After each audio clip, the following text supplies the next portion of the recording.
Olá, sejam todos bem-vindos e bem-vindas a mais um episódio do nosso podcast Mulher Mais. E nesse mês de setembro, mês do autocuidado, mês de reflexões, mês para a gente realmente valorizar a nossa vida, vamos falar sobre saúde mental, não é mesmo, Rosário? Isso. E nós hoje temos a felicidade e o prazer de conversar com a doutora Ana Cecília, psicóloga, que está desenvolvendo um trabalho nessa área, principalmente da saúde mental, das mulheres, dos adolescentes, de quem se manifesta no momento de ajuda. E esse setembro amarelo, a gente também celebra a vida, não é? Então, os debates têm surgido bastante e hoje nós temos a felicidade de conversar com a Ana Cecília, que eu vi menina pequena, nascida, mas agora já é uma psicóloga muito bem firmada aqui na cidade de Teresina. Seja bem-vinda, Ana Cecília. Obrigada. Então, se a gente for observar, não é uma campanha nova, A campanha já tem há 10 anos no Brasil. Ela é uma campanha anterior do mundo, Ela é uma campanha mundial. E há 10 anos, os profissionais de saúde mental, se juntaram para trazer essa discussão da valorização da vida, da prevenção, da pós-venção do suicídio, exatamente, por se observar, uma necessidade de se falar, porque se tornou uma questão de saúde pública. Infelizmente, muitas pessoas têm tido, o comportamento suicida e aumentou o número de mortes de jovens. Então, trouxe essa preocupação, para os profissionais de saúde. O que está acontecendo? Por que os jovens estão tendo, esse comportamento? Por que eles têm começado, a pensar, em desistir da vida? O que está acontecendo e as maneiras da gente ajudar? Obviamente que acontece em outras faixas etárias, mas se a gente for observar, essa faixa etária é muito preocupante, porque é uma faixa etária que muitas vezes tem a questão social, é uma faixa etária que está no mundo do trabalho, está ali estudando, é a faixa etária que gosta muito de estar entre os pares, gosta muito de se cuidar, tem muita a questão da vaidade, e aí se observa por que essa geração, ao longo dos anos, ela foi tendo perdas. O que aconteceu para esses jovens estarem, com esse comportamento? E antes da gente continuar a falar mais sobre esse tema, da Ana Cecília como psicóloga, a gente também quer saber um pouquinho mais da Ana Cecília pessoal. Quem é Ana Cecília, essa mulher mais? Sim, se perguntasse, eu acho que eu diria, assim, algumas características. Eu gosto muito de gente, Então, eu sempre gostei, de ouvir as pessoas desde quando eu era criança. Eu não gostava muito de conversa. Foi, assim, ao longo do tempo, que eu fui entendendo, que se eu era uma boa ouvinte, eu também precisava me colocar no mundo, precisava também trazer, meu posicionamento, o que eu também pensava, sobre as temáticas que as pessoas me traziam, Eu acho que eu gosto muito de estar com minha família, Então, sou uma pessoa, assim, muito família. Eu também vejo a questão da empatia, da paciência, e gosto muito de meme, de rir, de autocuidado. Eu não tinha muito, esses hábitos. Eu nunca fui uma criança, um adolescente que gostava de esporte, Eu sempre gostei mais de ficar mais na minha, Gostava mais de brincadeira que não tinha tanto movimento, mas, eu gostava mais dessa parte, mais de conversar, mais de brincadeiras nesse estilo, sem tanto movimento, sem muito esporte, Fugia da educação física ali, mas, desde que eu estou psicóloga há 8 anos, eu percebi a necessidade de me cuidar mais para cuidar bem das outras pessoas. Pois é, Ana Cecília, como o seu pai, meu amigo Donizete Bugi, já era um grande músico, você nunca teve a influência da musicalidade assim na sua vida, como pessoa? Eu fiz, aulas quando eu era criança, mas eu não fiquei muito por ali. Eu acredito que também tem a questão, logo que eu entrei na vida adulta, meu pai faleceu. Também. E aí eu acredito que isso, foi uma coisa que eu deixei mais de lado, mas eu vejo que a sensibilidade, do meu pai foi algo que eu trago, para Ana Cecília pessoa e Ana Cecília psicóloga. psicóloga, né? Que muitas vezes a gente vai precisar ali ter uma sensibilidade para entender o outro. Tá certo. Eu, assim, perguntei porque realmente a gente percebe essa sensibilidade. E eu quero dizer, viu, Michele, que eu já precisei da profissional psicóloga, Ana Cecília, e eu fui bastante ajudada quando nós conversamos, né, com a perda na Covid, e eu recorri e realmente eu me acalmei, eu estava bem aflita e ela me ajudou bastante. Bora aproveitar e puxar um pouquinho aqui dessa super profissional aqui, para nós mulheres. Muitas vezes a dor da mulher é chamada como frescura, fraqueza. O que você tem a dizer? Como é que a gente pode estar lidando, né, com tais julgamentos para estar melhorando? Sim, a primeira coisa, né, que a gente precisa entender é que as mulheres atualmente elas têm muitos papéis sociais e existe uma sobrecarga, porque muitas vezes a mulher é mãe, a mulher tem a maternidade ou dos filhos ou dos pets, os pais de planta ali, né? Então,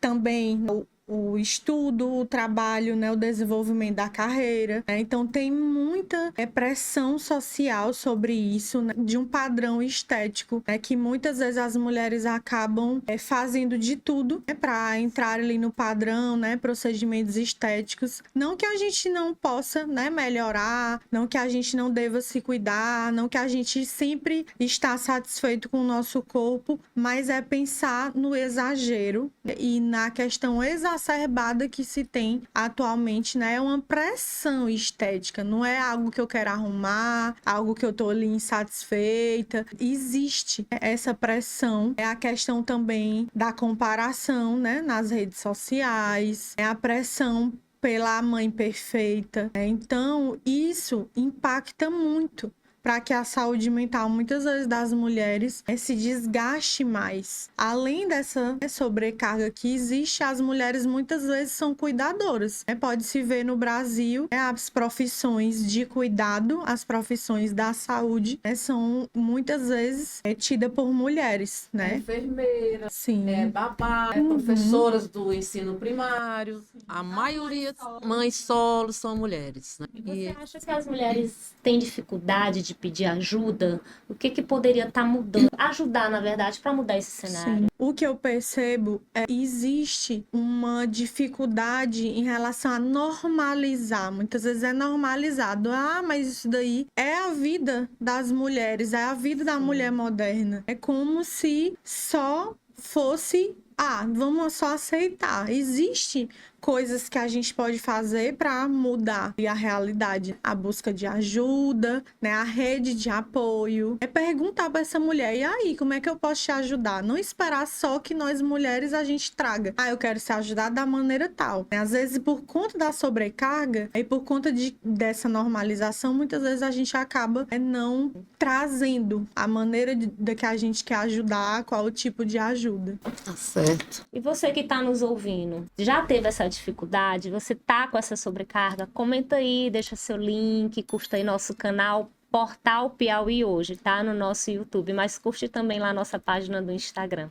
Porque esse Mulher Mais, nós quando trazemos as pessoas para conversarem, nós queremos ajudar todas as mulheres a terem mais qualidade de vida, a entenderem a sua realidade e recorrerem sempre às pessoas que podem ajudar, como a psicóloga, né? O médico, etc, né? Isso só tá trazendo aqui gente forte. E Ana Cecília, tu trabalha muito com infância e adolescência, não é? Essa faixa etária, o que as meninas de hoje carregam, assim, que você acha de sobrepeso, né? De estar... Porque tá sendo, dizem até uma geração Z, né, que chamam. Como é que tá sendo? O grande desafio é porque cada vez mais as meninas estão entrando na adolescência mais cedo. A puberdade atual, né, nos estudos que se tem, é que as meninas têm entrado no Brasil na puberdade dos 8 aos 9 anos. E que há 10 anos atrás, por exemplo, não era com essa faixa etária. Então é algo bem recente, né? E é na infância. 8 anos é criança ainda. Na maioria, né, dos estudos, a adolescência inicia aos 12 anos, aos 15 anos. É claro que tem, né, essa variação de faixa etária, mas a puberdade e os hormônios da adolescência, eles estão presentes agora, né? A puberdade ali, o início ali da adolescência, nas meninas no Brasil é marcada, né, dos 8 aos 9 anos. Então, tem sido mais precoce. E aí, o que a gente observa? É que existe muita influência das telas, das redes sociais, existe uma comparação muito grande e um padrão estético muito grande, né? As crianças querendo ali fazerem procedimentos estéticos, né? A própria questão da adultização. Tem maquiagem para criança? Maquiagem não é para criança. Maquiagem é para adolescente. Até né? unha em gel, unha postiça. Sim. E tem, atualmente, né? A indústria tem feito para criança, tem tirado os produtos químicos e feito para criança. Por que se tem feito isso? Porque a infância está cada vez mais se perdendo, né? As brincadeiras mudaram, a pressão em relação à questão do mercado de trabalho, a pressão profissional. Então, muitas vezes existe, né, essa pressão que tem nos adultos, ela inicia ali na infância. E com as meninas é muito relacionado ao corpo e a um padrão de mulher, a uma questão, né, muito de o estilo, né, de vida.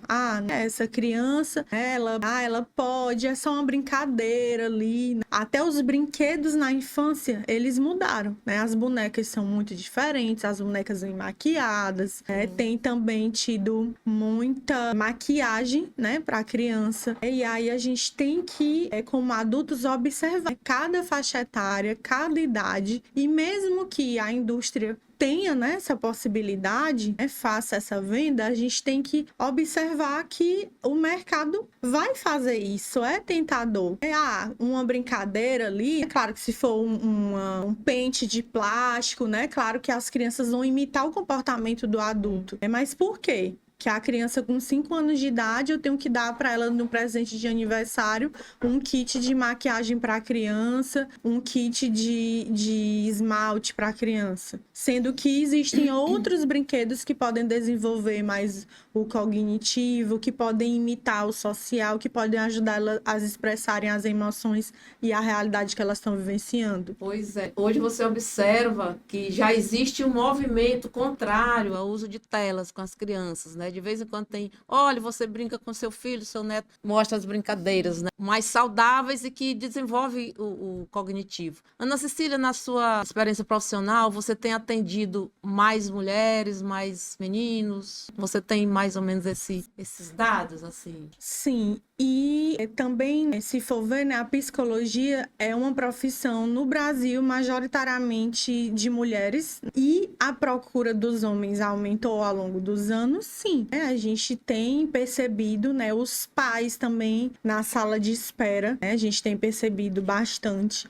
Porém, as mulheres buscam muito mais ajuda. Até na rede de apoio, né, feminina, as mulheres se reúnem mais, falam mais sobre os sentimentos do que os homens. E dores que essas mulheres e meninas, né, como é o maior público que você atende, quando não tratadas ou curadas, se refletem mais na frente como adultas, o que pode acarretar também, quando tiver mais o índice de suicídio aumentar nessa faixa etária, não é isso? Sim, e tem, né, como eu disse, nos estudos cada vez mais cedo se percebe o comportamento suicida, ele inicia muitas vezes ali no período da pré-adolescência, tem sido cada vez mais cedo, aumentou significativamente nas Américas, apesar da campanha aí do Setembro Amarelo, infelizmente os países que têm maior vulnerabilidade, os países mais pobres e os países, se for olhar, os países das Américas são os países que as mortes de jovens por suicídio têm aumentado, apesar da campanha, né? Então tem se estudado, mas como? Se a campanha tem um mês ali inteiro que se traz reflexões e que atualmente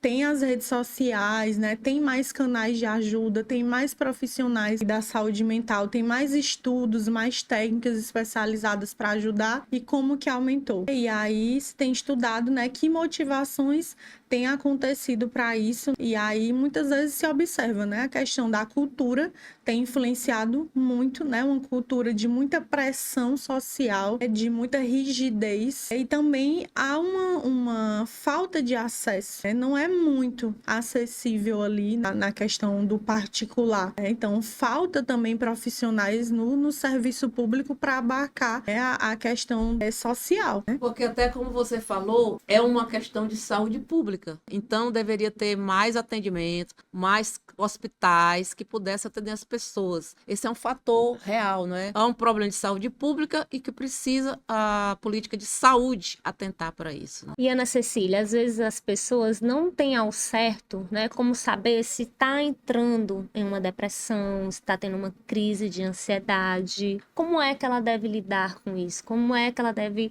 olha, não, nesse momento eu estou realmente tendo que procurar uma profissional. Sim. Em relação, né, à saúde mental, a gente tem, né, a rede pública, né, temos aí o CVV, né, na rede pública tem nos grandes hospitais os ambulatórios, né, de saúde mental, né, tem os CAPs, que é facilmente, né, procurando, né, na internet se tem o endereço, os telefones atualizados, né, das redes, por exemplo, de Teresina do Piauí, e também, né, a procura pelos profissionais, né, de saúde mental. Eu trabalho, né, com essa população, né, da infância, da adolescência, e adultos jovens, né, também trabalho com outros profissionais que atendem também a adultos, atendem as mulheres, né, em relação à saúde mental em geral, né, e principalmente pessoas, né, em sofrimento mental, pessoas com transtorno mental, pessoas com comportamento suicida, auxiliando, né, na prevenção, né, na pós-venção do suicídio, né, auxiliando as pessoas que estão passando por um sofrimento ou que têm um comportamento suicida. E para finalizarmos, que infelizmente a gente já está chegando no final, a Ana Cecília vai deixar aquela mensagem impactante para você que realmente está precisando desse autocuidado. A prevenção do suicídio e o cuidado em saúde mental, ele inicia pela escuta atenta, pela presença, pelo acolhimento, pela escuta sem julgamentos, pela procura de profissionais especializados, principalmente os profissionais de saúde mental, e também que se observe, né, que o gênero feminino, né, que as mulheres, elas sofrem muito, né, elas são as maiores cuidadoras, e que também as mulheres, como elas são as mulheres que são as que mais cuidam, elas também muitas vezes esquecem de si. Nós mulheres também precisamos nos cuidar, e cuidado simples, é um momento consigo mesma, um momento de relaxamento, é um momento com a família, um momento com os amigos, que se divida aí, né, nos papéis sociais, ajuda as mães solo, que nós sejamos redes de apoio, que a gente também precisa de ajuda. Se vocês quiserem, né, conhecer mais o meu trabalho, conhecer o trabalho de outros profissionais da saúde, sigam aí no Instagram, @espaço_petrisol com 2 S ou Ana com 2 N's,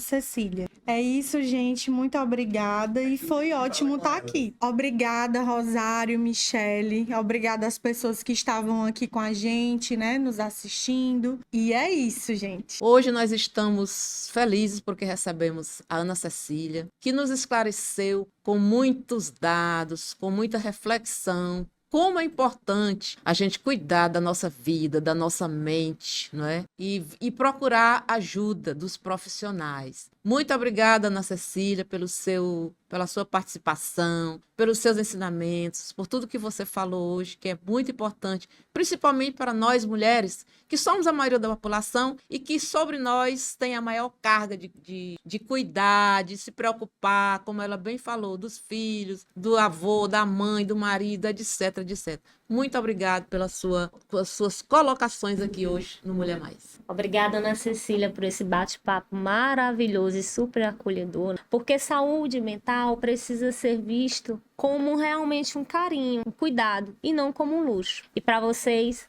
muito obrigada por realmente terem ficado aqui nesse episódio. Compartilhem, curtem, ajudem aí o nosso podcast a crescer cada vez mais. Até um próximo episódio.